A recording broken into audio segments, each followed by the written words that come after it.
nepalnews.com. News from Nepal as it happens.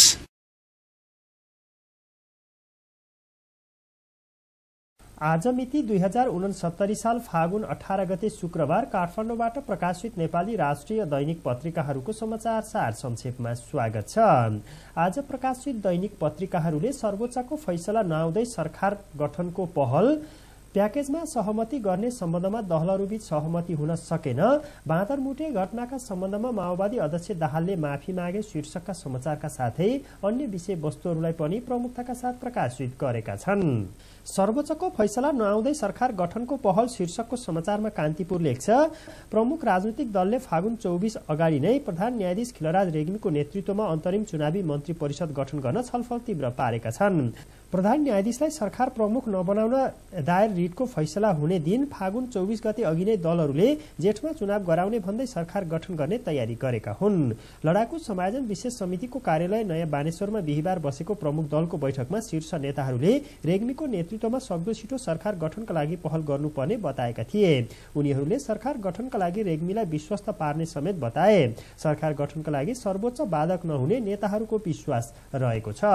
सोही पत्रिकाले भारतले नेपाललाई दिने सहयोग 40% बढाउने, भिआइपीले आफू खुसी हिँड्न नपाउने शीर्षकको समाचारलाई पनि प्रमुखताका साथ प्रकाशित गरेको छ।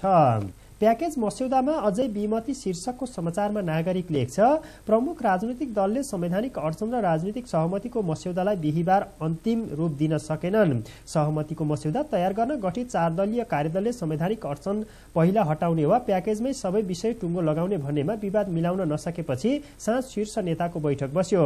सहमति जुटाउन शीर्ष नेतृत्व पनि विफल भयो। सेना समायोजन विशेष समितिको सचिवालय नयाँ बानेश्वरमा करिब 2 घण्टा भएको बैठकमा सहभागी एमाले नेता भीम रावले प्रमुख राजनीतिक तथा कानूनी विषयमा अझै सहमति जुट्न नसकेको जानकारी दिए। दलहरूबीच सबै विषयमा व्यापक छलफल भएको छ। रावलले भने, मतदाता नामावली, सत्य निरूपण तथा मेलमिलाप आयोग, जन्मका आधारमा नागरिकता प्राप्त गरेका बाबुआमाका बालिग छोराछोरीको नागरिकता तथा मतदाता नामावली बारे सहमति बन्न सकेको छैन। प्रधान न्यायाधीशले पद लिने कुरा मनोगत, सर्वोच्च अदालत शीर्षकको समाचारमा गोरखापत्र लेख्छ, प्रधान न्यायाधीश खिलराज रेग्मीले चुनावी सरकारको नेतृत्व लिन तयार भएको विषयलाई सर्वोच्च अदालतले अस्वीकार गरेको छ। प्रधान न्यायाधीश रेग्मी विरुद्ध ल्याइएको अदालतको अवहेलना मुद्दा दरफिट गर्दै सर्वोच्च प्रशासनले बिहिबार यस्तो जनाएको छ।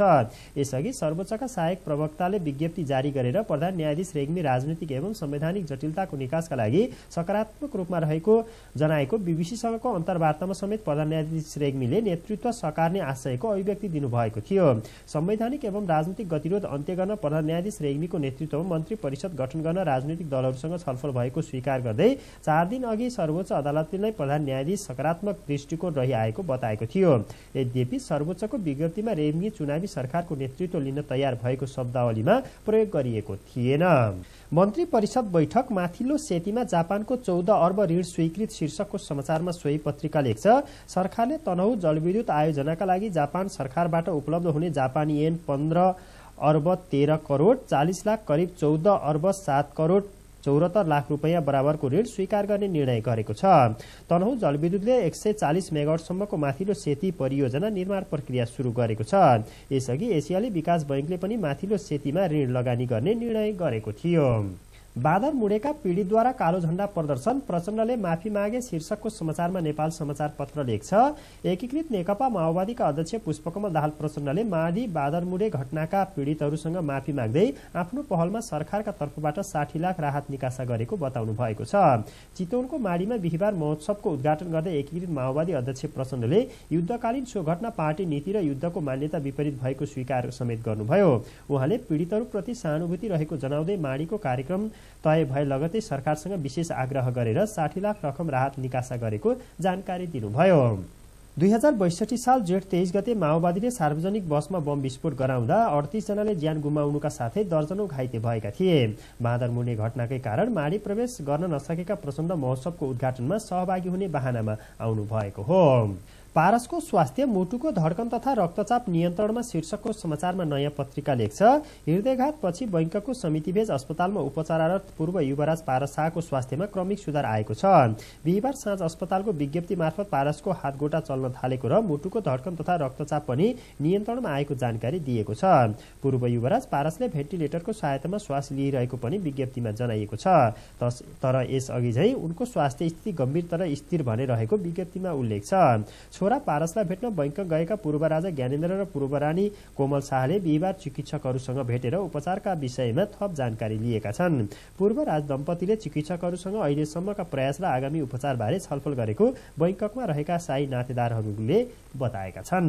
सोही पत्रिकाले कोका कोला र पेप्सीको मन परी 3000 लिटर कोका नष्ट, परीक्षा व्यवस्थित गर्न नयाँ प्रविधि, उपत्यकाका अस्पताल भूकम्पीय जोखिममा शीर्षकका समाचारलाई पनि प्रमुखताका साथ प्रकाशित गरेको छ। कलेज बसमा आगजनी शीर्षकको समाचारमा अन्नपूर्ण पोस्ट लेख्छ।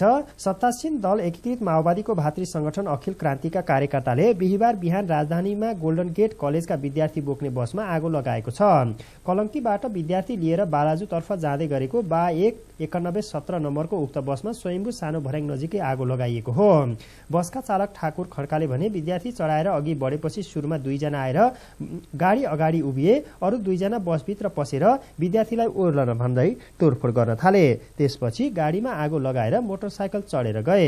अखिल क्रान्तिकारीले भने संगठन खोलेको विषयमा उक्त कलेजले अनावश्यक तनाव दिएका कारण बसमा आगो लगाएको दावी गरेका हुन्।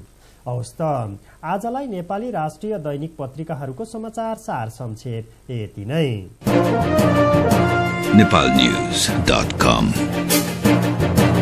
News from Nepal as it happens.